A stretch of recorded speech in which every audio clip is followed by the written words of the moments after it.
Let's face it, probably the most annoying monsters of Resident Evil are the ones that can fly around and make it practically impossible to kill them. Just ask my good friend Conjure Lion. The guy literally hates them with a passion, and for good reason. But rather we're in first person over the shoulder or fixed camera, landing a shot on these annoying creatures frustrates the living hell out of each of us. I mean, this isn't Pokemon, you can't just use an electric type to make quick work of them, now can you? Unless I'm missing something, let me know in the comments. Anyway, from poisonous bugs to bullet sponge bosses, my name is Ruben with Nerdspace Games, and this is my top 10 most annoying flying enemies of Resident Evil. Let's get it. Number 10, Lady Dimitrescu, Resident Evil Village. We start off today's list with Lady Dimitrescu of Resident Evil Village. As you're searching her castle for Rose, Lady D will stand in Ethan's way on multiple occasions. But to be completely honest with you guys, she's probably one of the least intimidating stalker enemies of the franchise due to the lack of encounters we have with her. Well, things eventually take a turn for the worse when Ethan stabs her with a dagger that ultimately weakens her and sets up the final fight against her. After stabbing Lady D, she turns into some sort of vampire dragon-like monster as she flies around the tower, attacking Ethan from the air and on land. Now, honestly, this fight wouldn't be so bad if there was more of an area to work with, but thanks to the small battlefield, dodging her attacks can prove to be extremely annoying. Add that to the first-person perspective of Village, and you'll find that locating Lady D when she's flying around and attacking from the air to be a very daunting task. Number 9, Kipepeo, Resident Evil 5. Hopefully I'm pronouncing that right, sorry if I'm not guys. You all know by now that I'm horrible at pronouncing specific words, especially ones that are not part of the English language. Anyways, we take a look at a non-boss flying creature in the form of Kipepeo in Resident Evil 5. These butterfly-like parasitic creatures prove to be one of the more annoying enemies of Resident Evil 5 due to their mobility and speed. The main issue with them comes from the fact that Resident Evil 5 doesn't have the smoothest controls for combat. While there's a little more control of the character while aiming, it's still a massive pain in the ass to aim and shoot at enemies that move fast. Then when you add in the fact that these creatures can fly and attack the player from all angles, yeah, they are pretty annoying to deal with. Not to mention they usually travel in flocks, which means that you'll most likely be dealing with a handful of them at once, which of course makes things even more annoying. Thankfully, since they are parasites, flash grenades can put them down instantly, which makes quick work of them and a little less annoying to deal with. Sadly, unless you're on a New Game Plus, flash grenades could be in short supply when you first encounter them. Number 8, Alexia Ashford, Resident Evil, Code Veronica. Considering that the T Veronica virus was created from binding the progenitor virus with an ancient virus found inside of a queen ant, it shouldn't be too surprising that the final fight against Alexia Ashford in Code Veronica was in the form of a giant bug. Now, the first phase against Alexia in her final fight is both simple and easy to overcome. Just shoot her until she transforms into her final form. The second phase is a bit more annoying, however. In this phase, Alexia can now fly around the battlefield while shooting acid at the player. To kill her, the player just needs to grab the linear launcher and shoot her with it, killing her instantly. Yet that's easier said than done. The first problem is that you'll have to use the linear launcher in first person. While that may seem like a positive thing, it's not in this fight because of the second issue. Alexia in her final stage is extremely fast. She moves almost every single second, which makes hitting her with the linear launcher extremely difficult. In fact, the best way to actually land a shot on her is by predicting where she might go next and shoot just before she moves in the hopes that she moves into the same spot that you shot at. On top of that, each time she lands one of her acid attacks, Chris reacts to it, which of course takes you out of first person mode and it completely throws off your rhythm. All in all, even though you only need to land a single shot, she's still a massive pain to deal with. Number 7, Samca, Resident Evil Village. Taking another look at Village, we have the Samca. While these guys are not in much of the game, the parts that they appear in prove to be one of the most frustrating parts of the game. In fact, the rooftop section of Castle Dimitrescu led me to dying at least 3 to 4 times in my most recent playthrough of the game. Like with other flying enemies, these giant vampire bat-like creatures come in packs. Specifically in the rooftop section, there's a ton of them flying around the castle. They'll come from all angles, and trying to avoid them or kill them can both prove to be extremely difficult.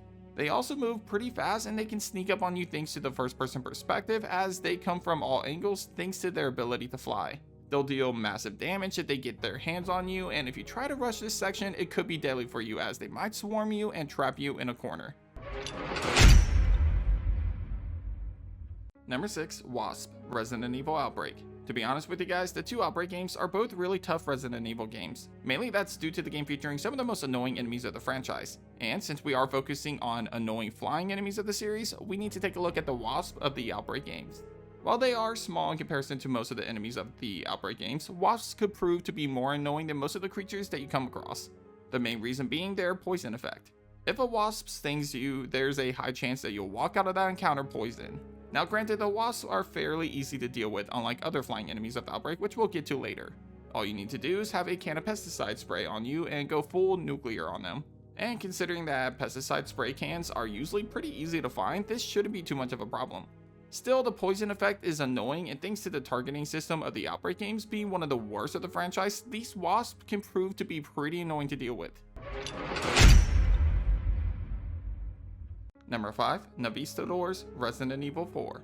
The Novistadors of Resident Evil 4 only appear in certain sections of the game, with the two most frustrating areas being the ballroom and the underground mines. These terrifying giant bugs are very annoying for multiple reasons. As with many other entries on this list, they come in hordes. But what's different about them, however, is that their number seems to be a lot higher. I mean, both the ballroom and the underground sections of the game feature too many of them to count, honestly. On top of that, they move towards the player quickly, and if they manage to get a hold of Leon, they'll deal massive damage to him. Thankfully, they are not necessarily the strongest enemy types in the game, as they are pretty quick to put down. And believe it or not, the QTEs actually make dealing with them a little bit easier as well.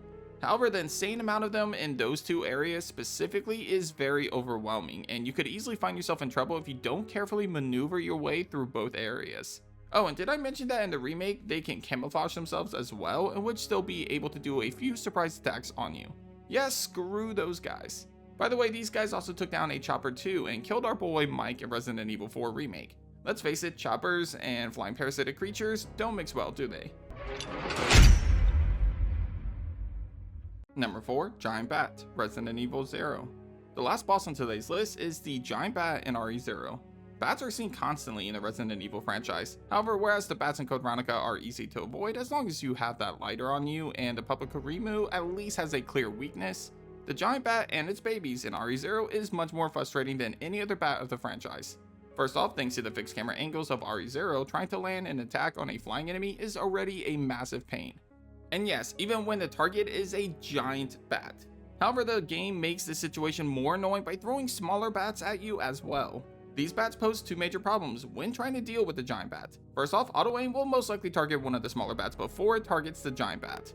That's because there are more of them and the smaller bats are usually attacking you while the giant bat only swoops in every now and then. This causes you to waste valuable ammo on the smaller bats, therefore leaving you with less resources for the giant bat. On top of that, these guys hurt. While they don't deal a lot of damage, because of the amount of them, they will keep draining away your health until you end up in a danger status without even realizing it. Add that to them stunning the player briefly with each attack and you'll find these small rodents to be extremely annoying. Sure, there is a cheese that you could use against a giant bat, which involves stun locking it with a grenade launcher, but 1, you'll have to time each attack with the launcher to make this happen, and 2, I'm willing to bet that you didn't know about the strategy on your first playthrough of the game unless you looked it up.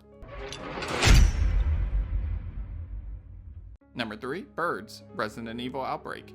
So this entire list came from my experience with two other content creators, Rabbit Crafter and Conjure Line. The latter of which became infamous with flying enemies in Resident Evil games as they became his kryptonite essentially. And I saw firsthand how bad his luck was with this type of enemy when we played Outbreak together. Oh wait, are you? Oh, we got you. Oh my god. Here. No! Oh no! Yo, go! I'm dead! God. No, yo, go! Which brings me to the number 3 spot on today's list, crows and birds. Now look, birds in Resident Evil have been around since the first game. Since then, we've seen crows in just about every classic Resident Evil game. With that being said, they're usually pretty easy to avoid. Either you run past them or you shoot them and kill them each with a single shot. Outbreak's version of them, though, made them much more annoying to deal with. For one, the aiming in Outbreak has never been reliable. In fact, I would argue that the aiming in this game is probably more difficult than most Resident Evil games out there. Now, this isn't a major problem when you deal with regular enemies like zombies and bosses, but when flying enemies like the crows in the Outbreak scenario or the hornbills in the Wild Thing scenario come into the picture, you'll instantly realize how bad the targeting system really is in these games. The crows in the Outbreak scenario are deadly due to the annoying presence that they have while on the rooftop. In fact, if you try to jump across the other building while crows are attacking, there's a chance that they'll immediately kill you. As for the hornbills, these birds appear in the Wild Thing scenario. Like the crows, they don't really deal much damage, but that's not why they are annoying. See, usually when they appear, so do other enemies, like the hyenas. And their job is to stun you briefly while other more dangerous enemies catch up to you and deal massive damage. They make for a deadly combo that'll ultimately lead you to dying quickly if you're not careful. Number 2, Marguerite's Flying Insects, Resident Evil 7. Believe it or not, these insects don't even have a name. But that doesn't mean they won't annoy the living hell out of you. In Resident Evil 7, Ethan will eventually find himself inside of the old house. Here, Marguerite Baker will be waiting for him. This building is full of giant insects that'll attack Ethan if he gets too close to them. There's actually 2 different types of flying insects in this home, the adult ones and the young ones. The adult ones fly around Ethan before attempting to sting him. The young ones, however, prove to be even more annoying thanks to them attacking in swarms when Ethan gets too close to one of their hives. Yet neither of them are that bad until the boss fight against Marguerite. While Marguerite is difficult as hell on her own, her babies makes things a lot more challenging and annoying. She'll find spots throughout the greenhouse to lay hives in which the young insects will fuck you up when you accidentally run into one of them. And the adult bugs are more dangerous here as well, as now you'll have to keep your eye out for Marguerite while also dealing with them before they sting you. Honestly, if it wasn't for them being involved in the boss fight with Marguerite, they probably wouldn't have been ranked as high as they are now. However, their constant annoyance in this fight alone against Marguerite, especially on Madhouse mode, makes them one of the most annoying pests to deal with in a Resident Evil game. Before we get to the number 1 entry, if you haven't already, consider hitting that subscribe button. Fun fact, about 78% of you guys watching right now are actually not subscribed, which is kind of crazy to me. Anyway, if you liked today's video and you really want to support the channel, consider subscribing to the channel. It goes a long way for someone like me who's trying to make this a full-time gig. And if you don't subscribe, then at least consider letting me know in the comments as to how I can earn your subscription in the future. The goal is to hit that 50% mark by the end of 2024, so let's make it happen, nerds. Anyway, back to today's list. Number 1, Moths, Resident Evil Code Veronica. This entry really shouldn't come too much of a surprise to you guys if you're a long-time fan of the channel. That's because I did a video on the most annoying monsters of Resident Evil, and spoiler, these guys were ranked number 1 over there. So obviously they were going to claim the title for most annoying flying enemy of the franchise as well. But to recap what I said in that other video, the moths of Code Veronica are ridiculous. On their own, they aren't that deadly, and honestly, they are barely involved in the game outside of a single section in Claire's playthrough of the Antarctic base. But that doesn't mean they are any less annoying.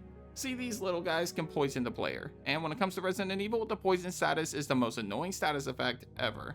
It hides what your health is really at while also slowly decreasing your health to the bare minimum without actually killing you. The good news is that the poison status effect can be cured with a blue herb, which you can find plenty of in Code Veronica.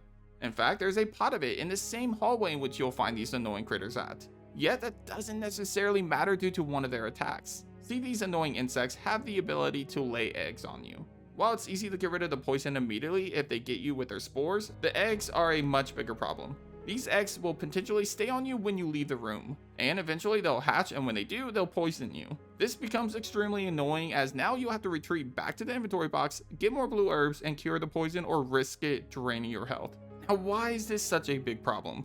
Because guess where the only inventory box is in Claire's section of the Antarctic base? In the same fucking hallway where these annoying insects live. Meaning that there's a chance that they'll get you with more eggs as you're leaving the save room again, which ultimately can cause you to go through the same process all over again, and again, and again. They might only take up one hallway in the entire game, but damn did they pick the perfect place to annoy the fuck out of us. But that does it for this episode of Nerd Space Games. Hit up the comments and let me know what you think of my list. Are the moths in Resident Evil Code Veronica the most annoying flying enemies of the franchise, or is there a different bug or bird that deserves that title? Let me know down below.